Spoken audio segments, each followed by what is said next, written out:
Amigos, ¿cómo están? Bienvenidos a Ciberdiálogos. Es un gusto, como siempre, estar con ustedes. Vaya semana esta que acaba de pasar. Es de verdad increíble lo que se vivió esta semana. No nada más, por supuesto, en la realidad estadounidense a la que me voy a referir ahora en nuestra sección para empezar, sino en general. De verdad hay semanas que así quedan para la historia. El día de hoy no podemos comenzar sin hablar del escándalo mayúsculo que enfrenta todavía la Casa Blanca. Este escándalo del famoso grupo de Signal, al que por error fue agregado Jeffrey Goldberg, editor en jefe de la revista The Atlantic, que es una de las grandes revistas, grandes sitios de pensamiento del idioma inglés. Y no se trataba de cualquier chat. Altos funcionarios del gobierno de Trump, estaba ahí el vicepresidente J.D. Vance, estaba el secretario de Defensa Pete Hegseth, y la lista es de verdad muy larga, discutían en ese chat en tiempo real planes confidenciales de ataque militar contra los hutíes en Yemen. Está claro que Goldberg, como haría cualquier periodista, yo hubiera evidentemente dudado al principio. Goldberg pensó que podía ser una broma, que alguien lo estaba invitando a un supuesto chat con estos personajes que en realidad pues nunca lo hubieran invitado a un chat. Pensó que era una broma hasta que los bombardeos sucedieron exactamente como se describían en los mensajes en ese chat de Signal, que hay que recordar, bueno, es básicamente una plataforma de mensajes confidenciales, un poco más seguros, me decía un amigo experto en eso, que WhatsApp, pero es una plataforma comercial que ningún funcionario de ningún gobierno debería estar utilizando para compartir nada y sobre todo información confidencial. Cuando se publica esta información, la respuesta del gobierno de Trump fue inmediata y profundamente reveladora y preocupante, porque antes que asumir el error, optaron por lo que opta Trump siempre, y no de ahora, sino de toda su vida pública, más allá de su carrera política, que es atacar al periodista. Esto nos suena muy conocido en México. Pete Hegseth, el secretario de Defensa, desacreditó a Goldberg. El asesor de Seguridad Nacional, Michael Waltz, lo acusó de fabricar una narrativa antiamericana. Dijo que no lo conocía, cuando además ya se demostró que pues sí lo conocía. Y Trump en un mitin lo llamó directamente enemigo del Estado. Le llovieron insultos a Jeffrey Goldberg, que es uno de los grandes periodistas de Estados Unidos. Todo esto a pesar de que el propio Consejo de Seguridad Nacional ya había confirmado que el chat era verídico, que el chat había existido. Ante todas estas descalificaciones, evidentemente, The Atlantic decidió publicar el contenido completo del grupo. Lo hizo con cuidado, pero publicó los mensajes. Y está claro que sí se discutieron objetivos militares, sí se compartieron cronogramas del ataque. La historia de Goldberg era, pues sí, completamente cierta. Y quedó claro que el gobierno no estaba intentando proteger los secretos de seguridad nacional que debía proteger. Estaba más bien intentando protegerse de la rendición de cuentas. Estrategia típica de Donald Trump y, por desgracia, no nada más de Trump. Y este es el punto central al que yo quisiera llegar después de estos días de locura con este escándalo. Porque la gravedad no está solo en lo que pasó en el chat, sino en lo que pasó después. Negación absoluta, cero responsabilidad, ataques personales, impunidad, manejo de crisis desde el cinismo. Ese es el patrón y ese es el problema. Un gobierno que jamás admite errores, que responde con agresión a las preguntas legítimas del periodismo, no está operando bajo una lógica democrática. Está actuando bajo una lógica de poder sin límites, una lógica autocrática. Y eso, en una democracia, no puede normalizarse. Desgraciadamente, en México se normalizó y en algún sentido se sigue normalizando. En Estados Unidos no se puede normalizar, porque sin transparencia, sin autocrítica, sin mecanismos de corrección, sin rendición de cuentas, lo que queda es impunidad, y la impunidad es la antesala del verdadero autoritarismo. Ahora, Trump siempre ha apostado a la confusión, a que este escándalo se pierda en el ruido, a la amnesia. Pero las dos cosas, la confusión y la amnesia, tienen un límite. Quizá pase todavía un buen tiempo para llegar a ese límite, pero tienen un límite. Y un ejemplo es esto. Según las encuestas más recientes, después del escándalo, el 75% de los estadounidenses, 3 de cada 4 estadounidenses, incluidos 60% de los republicanos, consideran que este escándalo ha sido serio o muy serio. Así que uno se pregunta si de pronto, de alguna manera, el límite del cinismo, de ese manejo de crisis que echa raíces en la impunidad y en la negativa a la rendición de cuentas más elemental, quizá ese límite se está acercando. Quizá esta vez la cuenta, de alguna manera, le llegue al poder. Sería positivo para Estados Unidos y también para el resto del mundo, como ejemplo. Hoy vamos a hablar de ese resto del mundo justamente en nuestra charla. Para quienes siguen Ciberdiálogos semana a semana, no será una sorpresa el tema que trataremos el día de hoy con nuestro invitado. En este espacio, en este podcast, hemos hablado repetidamente sobre la influencia que tiene Vladimir Putin en el mundo de hoy, la influencia que tiene Rusia en el mundo de hoy, una influencia en muchos sentidos injustificable, dado que Rusia no es realmente una potencia a la altura de sus pretensiones ni a la altura de su influencia. Por eso es particularmente interesante analizar de dónde viene Vladimir Putin, qué pretende Putin, qué ha construido en Rusia, cómo es vivir en Rusia. El día de hoy voy a conversar con Marc Marginedas, un extraordinario periodista, uno de los periodistas que mejor ha entendido y explicado el fenómeno Vladimir Putin, lo que es Rusia el día de hoy. Es un corresponsal veterano, testigo directo de guerras, autor de libros esenciales para entender la Rusia contemporánea. Su libro más reciente es Rusia contra el mundo, un libro que recomiendo de verdad ampliamente. Vamos a hablar con Marc sobre todos estos temas para tratar de comprender realmente a fondo qué es la Rusia de Vladimir Putin y quién es este hombre que en muchos sentidos, para nuestra desgracia, de eso no tengo ninguna duda, determina el mundo de hoy. Marc Marginedas, en Ciberdiálogos. Marc, me da mucho gusto finalmente tenerte aquí en Ciberdiálogos. Además, debo decir que es la primera entrevista que hago ya con mis lentes, con mis gafas, después de mi operación de cataratas. Debo reconocer ya la edad, debo reconocer que de cerca no leo sin lentes, así que pues aquí estoy por primera vez con gafas y por primera vez contigo. Es un auténtico privilegio. Gracias por estar con nosotros, Marc. Gracias a ti, León. Muchas gracias por invitarme y bienvenido al Club de las Gafas. Sí. Bueno, Marc, hablemos de este tema que, como tú bien sabes, es de gran importancia para mi trabajo periodístico y más allá de ese vínculo que nos une, es de enorme importancia para el mundo, por desgracia. Rusia, Vladimir Putin. Déjame comenzar así. Tú has afirmado que Putin no tiene ideología, que lo único que le importa es el dinero y el poder. En una reseña reciente de tu libro, Andrea Rizzi de El País definía el putinismo como, y aquí lo cito, un gigantesco intento de intoxicación de verdades históricas y del presente. ¿Estás de acuerdo? ¿Es una definición acertada esa? Estoy totalmente de acuerdo. O sea, es decir, y esto lo vemos en todas partes, ¿no? Lo vemos tanto a nivel geopolítico, es decir, la reescritura de la realidad, la revisión de la historia. El hecho, por ejemplo, esto que dicen de que la OTAN prometió a Gorbachev que no, bueno, se iba a decir como que había firmado una especie de acuerdo, un buen acuerdo para no expandirse hacia el este. Eso no es cierto. Hubo conversaciones, hubo un cierto compromiso verbal con el presidente de un país que ya dejó de existir. O sea, entonces estamos hablando de un tipo de realidad. O sea, no había nada plasmado, no había nada escrito, no había nada, digamos, jurídicamente vinculante.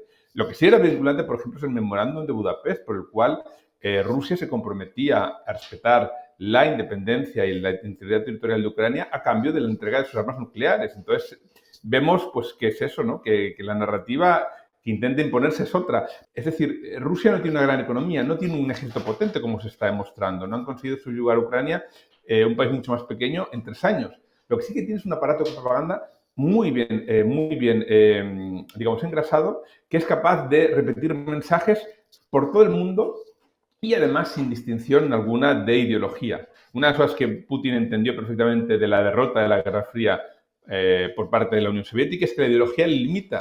Él, en cambio, no es una persona ni de ultraderechas, ni es una persona de izquierdas, no es una persona ultraconservadora porque en sus valores personales es una persona que en su vida personal no respeta ninguno de estos valores, es una persona divorciada, no es una persona de izquierdas porque él aborrece el comunismo, no es una persona, a pesar de que independentista, a pesar de que ha apoyado el independentismo en Cataluña, sus medios de propaganda, porque Rusia tiene muchas Cataluñas dentro de su federación y jamás aceptaría, digamos, la secesión de una parte, ¿no? Entonces, lo que sí tiene es una capacidad enorme de transmitir mensajes que llegan, ¿no?, a una parte del electorado. Y yo me remito un poco a lo que dijo el señor Gerasimov, que es el jefe del Estado Mayor del Ejército, de las Fuerzas Armadas de Rusia, ¿no? Él dijo que por medios no convencionales se pueden llegar a obtener resultados mucho más importantes que por medios militares convencionales, ¿no? Está claro que llevamos mucho tiempo en guerra híbrida contra Rusia,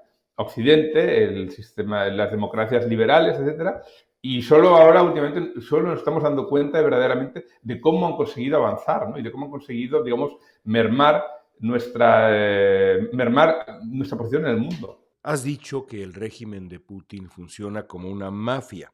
¿Qué significa exactamente eso? ¿Qué rasgos, digamos, del Estado ruso reflejan esa estructura mafiosa? Hay una fusión entre las estructuras de crimen organizado y las fuerzas de seguridad, ¿no? Entonces, por ejemplo, investigaciones periodísticas han demostrado que, por ejemplo, el señor Putin, cuando era teniente de alcalde en San Petersburgo en los años 90, pactó con una mafia que se llama Tambovskaya repartirse los beneficios del puerto de San Petersburgo. Tenemos también hay investigaciones que aseguran que el señor Putin creó en aquella época él tenía la capacidad de conceder las licencias del juego, era un negocio muy lucrativo en aquellos momentos, creó una red de casinos, en unos casinos supuestamente municipales, cuyos beneficios debían permitir que la gente que más desfavorecida pues tuviera acceso a alimentos en un momento en el cual había carestía de los productos básicos en la Unión Soviética, ¿no? Y el negocio lo llevó a cabo pues, con una persona que se llama Gennady Petrov, que es una persona que ha sido encausada y que está en estos momentos en situación de búsqueda y captura por la justicia en España como supuesto capo de una mafia que se llama Tambovskaya y que se instaló en Mallorca a principios del milenio, ¿no? Las periodistas de investigación como Anastasia Kirilenko aseguran que cuando una mafia rusa se instala en un país, no solo se instala una mafia rusa con sus actividades de crimen organizado, sino que también se instala el FSB, ¿no?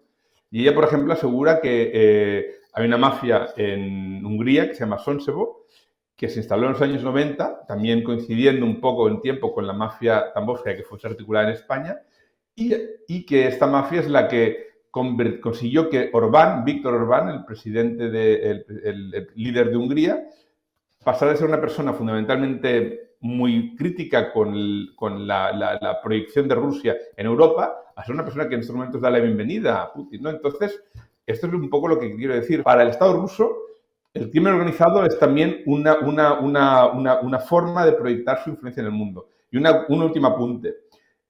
Cuando una de las personas que más esfuerzos ha dedicado el Estado ruso en recuperar, en ser intercambiado, en traer de vuelta a Rusia, después de haber sido, digamos, encausado y condenado y encarcelado en Estados Unidos, es Víctor Bout, que es un contrabandista de armas. Entonces yo creo que, digamos, que los indicios están ahí y yo no hago más que repetirlos y están publicados.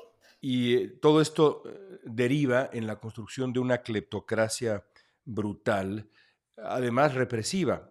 Putin ha asesinado opositores, ha reprimido la disidencia y lo ha hecho mientras él y su círculo concentran enormes fortunas. De manera muy famosa, Alexei Navalny eh, publicó una investigación que tiene millones de vistas en YouTube sobre el palacio que tiene Putin, solamente una de sus enormes propiedades. Vale mucho la pena, por cierto, ver ese documental que está todavía ahí en YouTube. ¿Qué tan grave es la corrupción en Rusia el día de hoy? De pronto parte de la propaganda rusa acusa a Ucrania de ser corrupto. Vamos a poner las cosas en proporción. ¿Qué tan corrupta es la Rusia de Putin? A ver, yo pienso que una persona que ha vivido en Rusia se da cuenta de que para un ciudadano de a pie, el día está lleno, es un campo de minas, ¿no? Es un campo de minas. La corrupción es enorme y la gente dirá, bueno, es que no tiene, la gente puede vivir, no. Una de las cosas que a mí me parece muy chocante en Moscú es, y que yo saco, digamos que en el libro Rusia contra el mundo, 2 décadas de terrorismo de Estado, secuestros, mafia y propaganda, destaco es el tema de los accidentes de tráfico, ¿no? En Moscú. Yo conducía a Moscú y yo me di cuenta de que verdaderamente Moscú es una ciudad muy complicada para conducir, muy parecida a Ciudad de México en cuanto a coches. Lo que no tiene Ciudad de México y que sí que tiene Moscú son coches. Es decir, el hecho de que, según algunas cifras, el 10% de los coches en Moscú tienen privilegios de tránsito que solo se concederían en un país normal, en un país como en europeo, occidental o incluso en México, a los bomberos o a las ambulancias, ¿no? Entonces, ello crea cada año tremendas tragedias, ¿no? Entonces, yo me dediqué en ese capítulo, pues eso, a investigar el caso de dos niñas, de dos chicas que fueron atropelladas por la hija de la presidenta de la Comisión Electoral. Una de ellas quedó bastante tocada, semi-inválida, otra murió. Y yo recuerdo, una de las cosas que me chocó muchísimo es ver el vídeo de ese accidente, cuando esa mujer circulaba por el centro de una ciudad siberiana a un exceso de velocidad, resbaló el coche en los rieles helados del tranvía y se estampó con estas dos chicas. Pues la mujer, cuando salió del coche, lo único que se dedicó es a mirar los bajos del coche a ver si había tenido algún daño y llamar por teléfono. Y no llamaba por teléfono a la ambulancia, sino llamaba por teléfono a su madre, que era la presidenta del comité de la comisión electoral de esa ciudad siberiana, ¿no?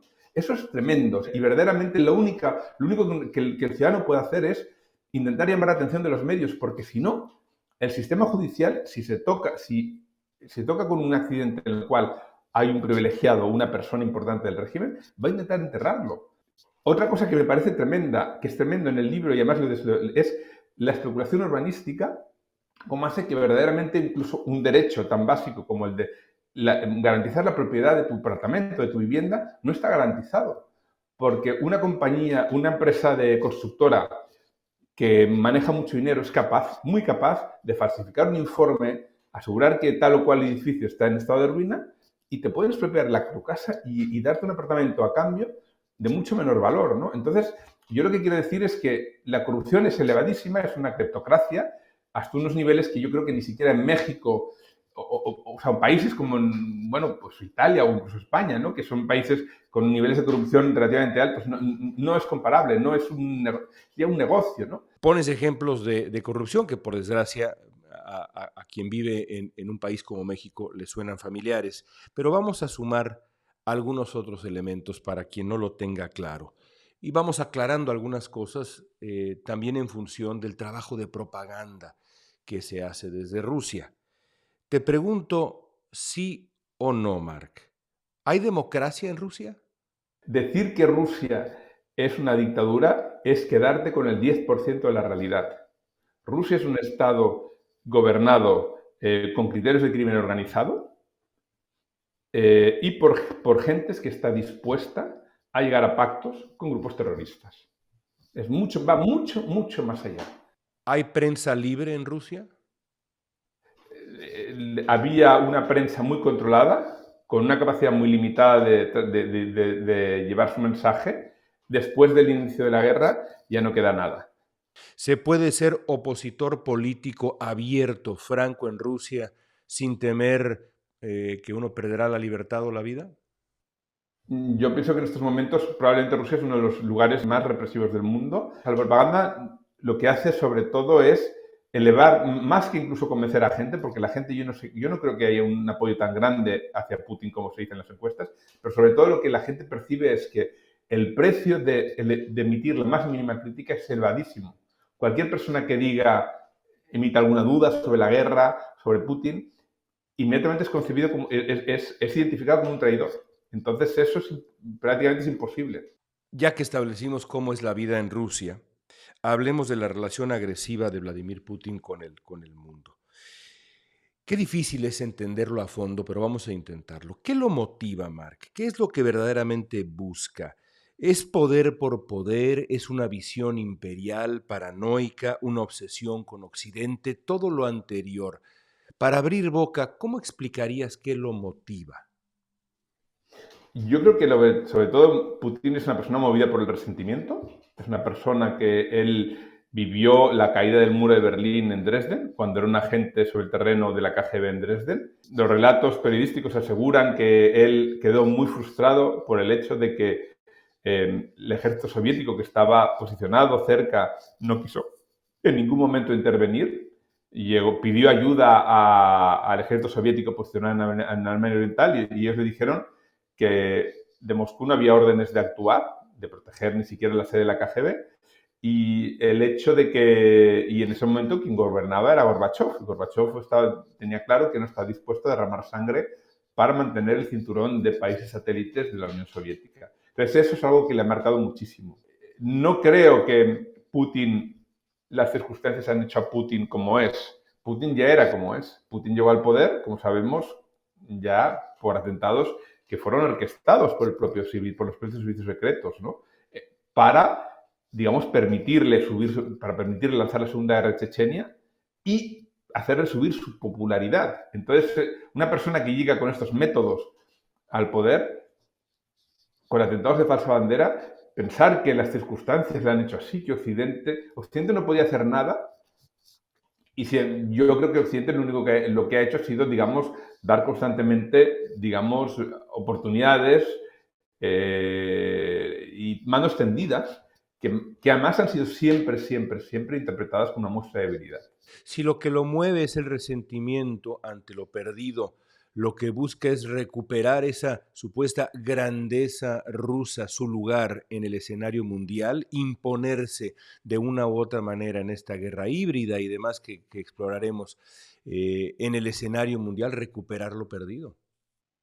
Yo creo que va más allá, más que recuperar digamos, el hablar de tú a tú con las potencias occidentales y con Occidente es vencerlas, vencerlas. Y una de las cosas que ello implica es tener a gobiernos afines o gente que de alguna forma sean, digamos, sensibles a sus postulados y a lo que has dicho tú, ¿no? Al principio de la entrevista, que es a ese enorme, digamos, esfuerzo de intoxicación, ¿no? Y lo estamos viendo en países como Estados Unidos, lo estamos viendo en países como Hungría, lo estamos viendo en países como Eslovaquia, lo estamos viendo en fuerzas políticas en España, con Podemos, por ejemplo, lo estamos viendo en fuerzas políticas en Italia, con Salvini. Tiene mucha gente que está dispuesta, digamos, por alguna otra razón, digamos, a asumir ese enorme proyecto de intoxicación mundial, ¿no? Que significa reescribir la historia fundamentalmente. Rusia ha interferido activamente en elecciones de otros países. Te lo pregunto, conozco la respuesta, pero te lo pregunto. Y también te pregunto, ¿qué evidencias hay de esa interferencia, de esa intención de afectar el resultado en una larga lista de países? Yo pienso que el primer ejemplo lo tenemos en el Brexit, ¿no? Hay múltiples indicios de que personas que apoyaron el Brexit y que financiaron la campaña del Brexit tuvieron contacto con agentes rusos, ¿no? Tenemos claro, por ejemplo, que Nigel Farage, que era uno de los principales impulsores del Brexit, era una persona que estaba constantemente apareciendo en los canales de propaganda de Rusia, ¿no? En una época en la cual, como en Europa consideramos que la libertad de expresión es un valor importante, pues le permitía emitir, ¿no? Cuando en realidad eso no es información, sino que es un acto. La propia propaganda es un acto de agresión, es un elemento de guerra híbrida, ¿no? Yo creo que el último ejemplo más claro es Rumanía. En Rumanía, evidentemente, hemos visto que el candidato ultraderechista, primero, había sido impulsado por una campaña en TikTok. Luego, además, hemos visto además que había una estrategia, un plan de subvertir el orden constitucional en Rumanía. Sí, las cosas no iban bien. Rumanía para ellos es un país muy importante porque es un país fronterizo con Ucrania, tiene una base avanzada de la OTAN muy importante y evidentemente que Rumanía se convirtiera en una nueva Hungría. Hungría tiene un peso específico relativo, pero Rumanía es muy importante. Sería una pieza, una merma muy importante en lo que es el bloque occidental, ¿no? Entonces, eso lo tenemos claro. Tenemos, por ejemplo, el ejemplo de Moldavia. El ejemplo de Moldavia, en un país muy pobre, hay informaciones, denuncias de compra de votos por parte de agentes rusos, ¿no? Rusia tiene muchísimo dinero. Además, por ser un país cuya riqueza se dedica fundamentalmente no a enriquecer a los ciudadanos, sino se dedica a campañas de injerencia.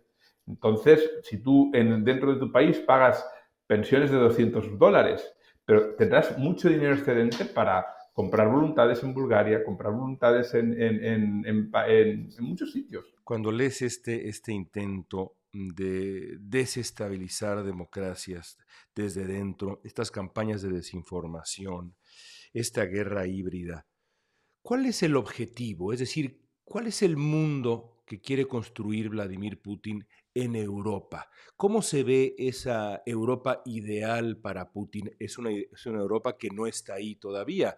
Su intento de injerencia en Rumanía terminó como sabemos que terminó. En Francia, en donde también metió las manos, la derecha no llegó al poder. En fin, no está todavía ahí.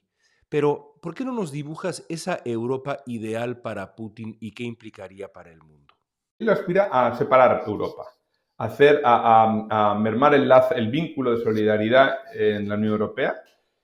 Él fundamentalmente se dedica siempre, el esfuerzo es ningunear a Bruselas. No quiere hablar con Bruselas. No reconoce a la Unión Europea como interlocutor. Prefiere interlocutar con estados individuales, porque él sabe que evidentemente, claro, es decir, Rusia, la economía rusa frente a la economía europea es 10 veces menor y tiene un bloque enorme y su capacidad de influir, su capacidad de tener en sus tratos beneficios para Rusia son limitados. En cambio, si tiene que tratar con estados miembros, Rusia frente a Rumanía es grande. Rusia con España puede hablar de tú a tú porque el tamaño de las economías son parecidas. Entonces, lo que aspira es eso, ¿no? Pero busca influencia económica, busca expansión territorial, es decir, en esta psicología singular de Putin, en donde no hay ideología, en donde lo que hay es buscar poder, influencia, dinero en esta cleptocracia. En esa Europa ideal, Putin busca ¿qué cosa? Busca destruir la Unión Europea, porque la Unión Europea para Putin es una amenaza existencial. Todos los países de la ex Unión Soviética todos están atraídos por la Unión Europea. Porque la Unión Europea, ¿qué es lo que hace? Les ofrece un modelo de Estado de Derecho, de democracia con verdadera alternativa, de justicia independiente, que les aleja del modelo que existía en el Estado postsoviético, que es un modelo de Estado controlado por mafia. Entonces ellos lo que quieren es alejarse. Ucrania fundamentalmente, cuando se acercó a la Unión Europea, lo que quería era abandonar el modelo de Estado oligárquico, en el cual hay elecciones, pero verdaderamente no hay verdadera alternancia en el poder, en el cual no hay ningún límite para el poder digamos, de la oligarquía. Rusia ve a la Unión Europea, mucho más incluso que la OTAN, lo ve como una amenaza existencial. Porque es una fuente de atracción hacia las repúblicas soviéticas. En el caso de que Ucrania, por ejemplo, se consolide como democracia y consiga traer la prosperidad a los ciudadanos, eso a la larga es una bomba de relojería para la propia Rusia. Ello no quiere decir que en el momento actual, con el vínculo transatlántico de la OTAN, de compromiso de defensa mutua digamos, cuestionado por el liderazgo estadounidense. Ello no quiere decir que Rusia no se atreva en estos momentos a intentar, digamos, escaramuzas que no pueden ser, digamos, ocupación territoriales, porque Rusia no tiene digamos, la fortaleza para ello, militar, ¿no? En crear crisis, digamos, en países como los países bálticos, Estonia, donde hay una minoría rusa que podría ser sensible a las campañas, digamos, de influencia rusas. Crear una... yo creo que, por ejemplo, en Cataluña, evidentemente, hubo una injerencia bastante importante por parte, en la crisis del 2017, hubo una injerencia bastante importante por parte de Rusia. Es un tema que en estos momentos, de hecho, el hecho de que las fuerzas independentistas no estén, digamos, de capa caída y no hayan conseguido resultados electorales buenos, digamos, ha pausado el problema. Pero puede ser perfectamente volver a resurgir, ¿no? Habida cuenta una cosa, porque además hay una cosa el ejemplo de lo que estamos viendo en Estados Unidos es muy importante. Es decir, todo aquel que toca a Rusia se va a cobrar el favor. Tenemos la certeza de que ha habido contacto entre una de las fuerzas políticas principales independentistas en Cataluña, Junts per Catalunya, con Rusia. Y esto tarde o temprano puede volver a surgir si las circunstancias políticas se dan, ¿no? Hablemos de América Latina. En lo personal, yo he escrito, cubierto desde hace tiempo la presencia de la propaganda rusa en América Latina, específicamente en México. Mis opiniones han generado reacciones muy reveladoras, reacciones de verdad muy escandalosas y estridentes. Con el paso del tiempo ha quedado muy claro a qué grado Rusia tiene intereses en América Latina y la propaganda rusa tiene intereses también en América Latina, con incluso personajes específicos que se incrustaron a lo largo del tiempo sembrando desinformación que erosiona también la confianza en la democracia y demás. Pero bueno, más allá de mi experiencia con este tema que compartimos tú y yo, tú has investigado muchísimo la presencia de la propaganda rusa en América Latina, en México específicamente. ¿Qué busca Rusia en la región? ¿Qué busca Rusia en América Latina y por qué les interesa tanto? Vamos a hacer dos bloques, México y América Latina. Porque en México yo creo que Rusia tiene sus planes particulares para México. Rusia percibe a México como una especie de Ucrania. Lo que emerge de los documentos que se han filtrado de empresas vinculadas a la propaganda rusa,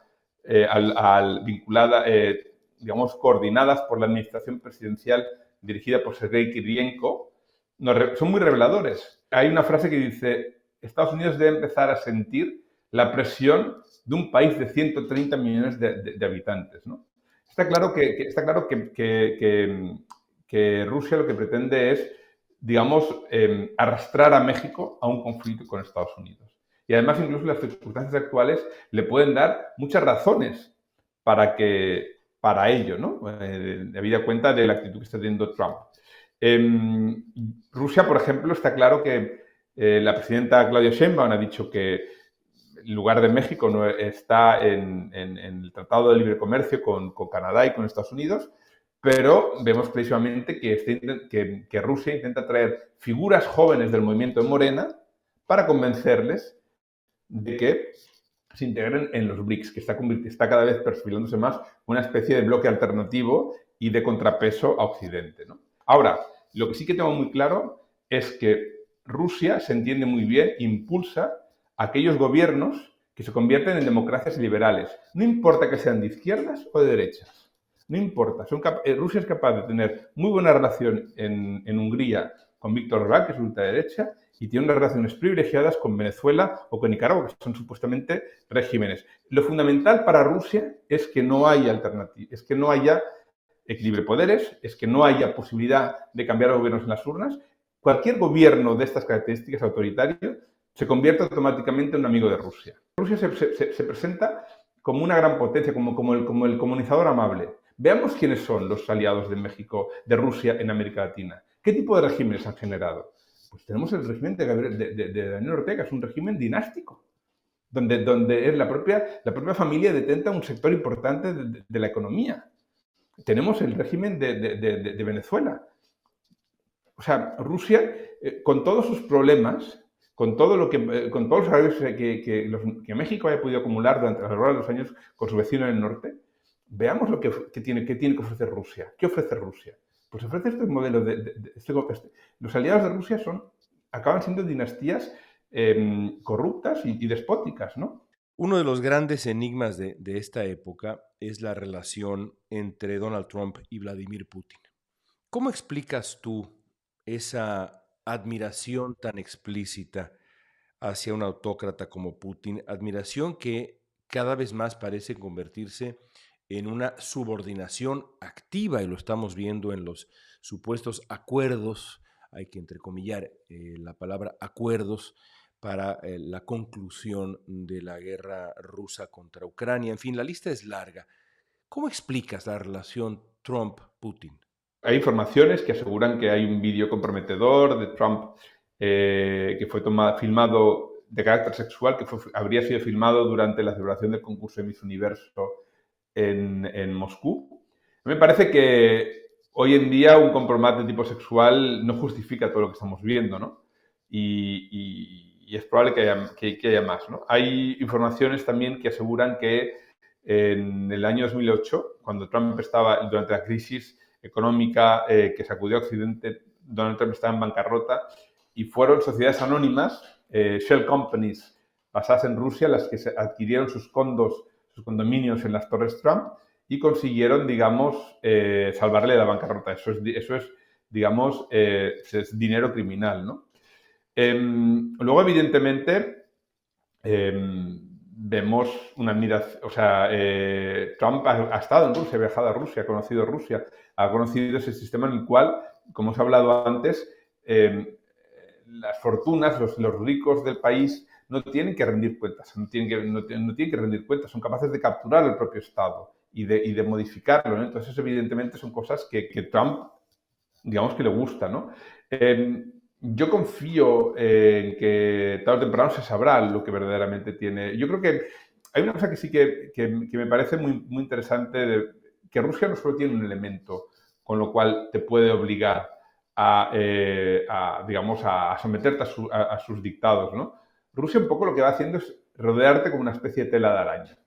A diferencia de la primera legislatura de Trump, los vínculos y las simpatías, incluso los posibles chantajes, ni siquiera se ocultan, ¿no? Yo me remito a una cosa un escenario, a un momento que me parece muy significativo. Poco después de la elección de Trump, hubo supuestamente una primera llamada de Trump a Putin, en el cual Trump intentó le dio a entender de que si no desescalaba la violencia y la agresividad en la guerra de Ucrania, que emplearía sanciones contra él, ¿no? Al día siguiente o al cabo de poco tiempo, en la televisión rusa se mostraron imágenes de la esposa de Trump, de Melania, pues en una actitud provocadora, ¿no? Y eso, bueno, eso fue muy bien aviso, pero sobre todo a mí lo que me pareció muy importante es que el propio Nikolai Patrushev, que es digamos, el hombre más poderoso de Rusia después de Putin, dio una entrevista a la agencia TASS en la cual dijo clarísimamente: Trump ha sido elegido con el apoyo de determinadas fuerzas y como persona responsable se le va a obligar a rendir cuentas y a someterse a esas fuerzas. Ni siquiera se esconde, ¿no? Yo, cuando veo lo que... O sea, hemos avanzado, digamos que la degradación es mucho más acentuada respecto a la primera legislatura, ¿no? O sea, las cartas sobre la mesa y no es evidente. Y un poco lo que yo sí que tengo claro es que lo que intenta en estos momentos Trump y su propio equipo es cambiar a la opinión pública estadounidense, que es su única salida, es decir, conseguir rusificar a la opinión pública estadounidense. De ahí, por ejemplo, digamos, la encerrona que se montó al presidente Zelensky intentando, digamos, responsabilizarle de no llegar a un acuerdo con Ucrania y de haber faltado el respeto a Estados Unidos en el despacho Oval, ¿no? Eso me recuerda además muchísimo a los episodios en los cuales Putin llamaba a los ministros y les abroncaba en público en la televisión, culpándoles de tal o cual desastre que pasaba en el país. Es una forma muy clara de, digamos, de proyectar la responsabilidad de algo sobre el otro, ¿no? Entonces, o sea, para Trump tiene clarísimamente tiene una realidad, que es que el Partido Republicano en sus bases y la ciudadanía norteamericana en sus bases siguen percibiendo a Rusia como un enemigo y siguen percibiendo a Ucrania como un país aliado, ¿no? Eso es lo que en estos momentos quiere modificar, digamos, Trump. Para Trump y para su equipo, J.D. Vance y la gente que le rodea, es importante que a medio plazo, a media legislatura, se pueda modificar la percepción de la opinión pública norteamericana respecto al conflicto de Ucrania y respecto a la propia Rusia, ¿no? Y en ello están invirtiendo muchísimos esfuerzos.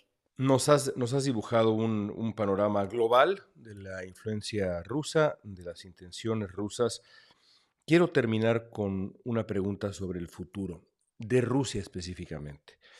Si esta vocación imperialista, llamémosle así, no se puede contener actualmente, o no es tan fácil contenerlo desde afuera, es una gran batalla.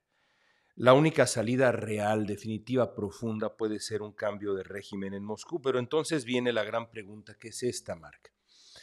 ¿Quién podría desafiar a Putin desde dentro si su poder se sostiene con este aparato mafioso y represivo que describes, que está lleno de complicidades con una larga lista de actores profundamente tóxicos y violentos? ¿Hay algún movimiento real, alguna figura con capacidad de abrir una grieta? ¿Cuál es, como dicen los americanos, el endgame, el final de la historia de Vladimir Putin? A ver, es muy difícil saberlo y es incluso, o sea, yo no puedo, digamos, proyectar el futuro. Sí que te puedo decir unas cuantas cosas que a mí me han parecido bastante evidentes después de vivir durante 11 años en Rusia, ¿no? La primera de ellas es que la popularidad de Putin no es tal. Las encuestas lo único que reflejan es el temor de la población. Los expertos calculan que el apoyo activo a Putin es un 15%, aseguran que hay otro 15% movilizados activamente en contra y luego hay en medio mucha gente que tiene mucho miedo. Pero eso no quiere decir que esa gente esté dispuesta a salir a la calle para defender al régimen actual, ¿no? Tenemos varios momentos críticos en la historia reciente de Rusia que nos dan a entender que el apoyo no es tal, ¿no? Por ejemplo, el levantamiento de las milicias Wagner, de Prigozhin, eso me pareció o sea, el Prigozhin pudo llegar a 300 kilómetros de Moscú sin tener prácticamente oposición. Nadie salió a la calle a frenarle y, evidentemente, las fuerzas de seguridad del Estado no parecía que fueran muy efectivos y esta persona consiguió recorrer, y además he hecho esa carretera desde el sur de Rusia, desde Rostov hasta Moscú. Es una carretera muy larga, es casi como, es más que ir desde Barcelona a Galicia, ¿no?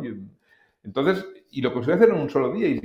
Entonces eso quiere decir que verdaderamente, digamos que el Estado no parece ser muy endeble. Es la propaganda lo que le hace parecer fuerte, ¿no? Segundo elemento que me pareció muy importante, la muerte de Navalny. Tras la muerte de Navalny, ¿cuánta gente salió a la calle para rendir un último homenaje? En Moscú hay que tener en cuenta que está lleno de cámaras, las que están llenas de cámaras con programas de reconocimiento facial. Cualquier persona que acudiera al cementerio se arriesgaba a perder el trabajo, a que le hicieran un caso criminal, y ya de hecho incluso el señor propio portavoz presidencial, Dmitry Peskov, dijo que acudir a las exequias de Navalny era un riesgo y podía ser considerado un delito. Salía muchísima gente. Entonces, o sea, eso que me hace pensar a mí. Me hace pensar que verdaderamente el régimen no es tan sólido como parece a primera vista. Entonces, yo no me atrevo a hacer predicciones de futuro. Lo que sí creo y pienso y además parafraseo a muchos opositores rusos, es que un Estado basado en el nivel de mentiras en el que está basado no es sostenible a largo plazo, ¿no? Y el día en que Rusia se mire al espejo, estamos hablando de que hay decenas de miles, centenares de miles de personas que han muerto o han resultado heridas en esta guerra, que al fin y al cabo para Rusia no está teniendo buenos resultados, porque lo único que ha conseguido es conseguir el 20% de un país, de unas ciudades que han sido destruidas, donde solo se ha quedado la gente mayor, porque el sector productivo se ha ido a la Ucrania anclada en Occidente. Y para eso han muerto, han resultado heridos decenas de miles de personas. Hace poco en el periódico publicamos unos vídeos que eran verdaderamente aterradores, ¿no? Los conseguí mediante gente importante de la oposición rusa. Eran ataúdes y ataúdes y ataúdes de personas, de muertos, que llegaban a la base de Ulyanovsk, ¿no? Cadáveres que estaban pudriéndose porque recuperar los cadáveres y enviarlos de nuevo a sus familias les obligaba al Estado ruso a pagar una indemnización muy cuantiosa, con lo cual los comandantes militares decían, los cadáveres mejor dejarlos y esas personas están desaparecidas, con lo cual tú le evitas un problema al Estado. Otra de las cosas que, por ejemplo, que me parece tremenda es la criminalización del propio Estado, la criminalización. El hecho de que para unirse a las filas y evitar movilizar a la población que no está por la labor, y de hecho Putin no ha querido decretar una movilización general porque sabe que la gente no va a responder, ¿no? Ha preferido sacar a los criminales y enviarlos al ejército. Esos criminales se han convertido en muchos casos en comandantes de unidades del ejército. Entonces, eso tarde o temprano algún día, digamos, revertirá y Rusia se verá delante del espejo. Y si la guerra de Afganistán fue un catalizador desencadenante de la implosión de la Unión Soviética, con muchos menos muertos, ¿qué pasará ahora cuando esto suceda? Entonces eso sí que me parece un escenario plausible de futuro. Marc, te agradezco tantísimo, no solamente esta conversación, sino tu trabajo valiente de tantos años sobre Rusia y sobre tantos otros temas. Y por supuesto ya he recomendado tu libro y lo hago de nuevo. Hay que leerlo como hay que leerte a ti de manera cotidiana. Gracias, Marc. Un abrazo muy grande. Muchísimas gracias, León. Un abrazo y saludos a México, un país que quiero muchísimo. Espero que les haya parecido tan interesante como a mí la charla con Marc Marginedas. Este es su libro, Rusia contra el mundo, más de 2 décadas de terrorismo de Estado, secuestros, mafia y propaganda. Apenas si puedo leerlo, resulta que me operé de cataratas y de lejos veo como nunca antes en mi vida, bueno, alguna vez quizá en la adolescencia, pero de cerca, pues necesito, acá están, mis lentes, que ya hicieron su debut en Ciberdiálogos. Rusia contra el mundo, de verdad, amigos, búsquenlo, porque Marc entra en detalles espeluznantes y reveladores. Y Rusia confunde tanto a través de esta maquinaria de propaganda que es importante que se conozca la verdad. Vamos a preguntas y respuestas. Hoy Josué González me escribe desde Twitter, Josué González desde Twitter, con la siguiente pregunta. Básicamente Josué me pide mi opinión sobre lo que ocurrió en la semana pasada con Cuauhtémoc Blanco y la manera como Morena protegió a Cuauhtémoc Blanco, que enfrenta acusaciones tan severas, y la manera como lo defendió Morena, rodeado Cuauhtémoc Blanco de legisladoras del partido oficial. Yo te diría lo siguiente. Desde hace mucho tiempo yo me remito a la promesa original del López Obradorismo, y la promesa original del López Obradorismo, concebida y articulada por el propio Andrés Manuel López Obrador, siempre fue una regeneración de la vida pública en México, una renovación moral de esa vida pública. López Obrador siempre ha dicho que, en contraste con su proyecto, el proyecto anterior, que él engloba en el gobierno del PRI, del PAN, todo lo que no sea su proyecto era una mafia, como la que describía Marginedas en nuestra conversación en Rusia, una mafia del poder, y que él iba a encabezar una renovación moral de la vida pública mexicana.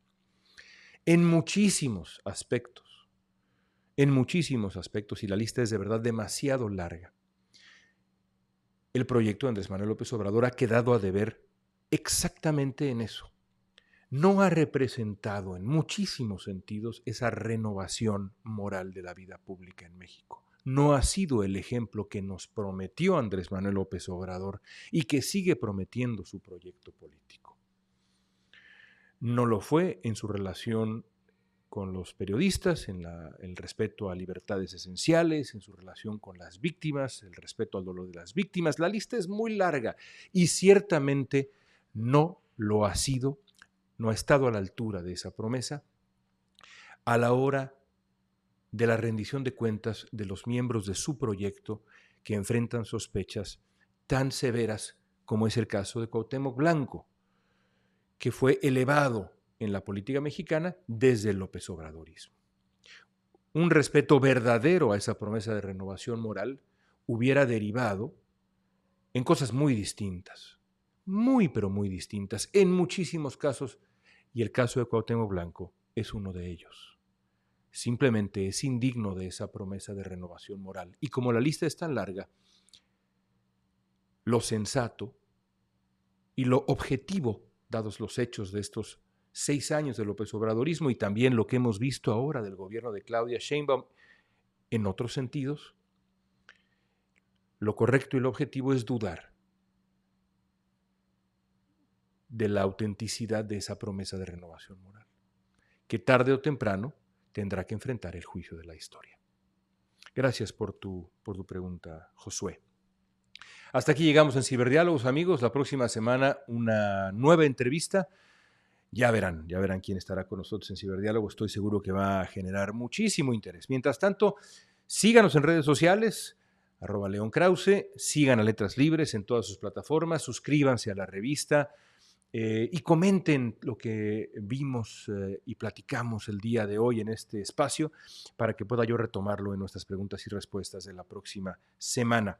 Y lean a Marc Marguinedas, de verdad, muy importante libro. Hasta la próxima.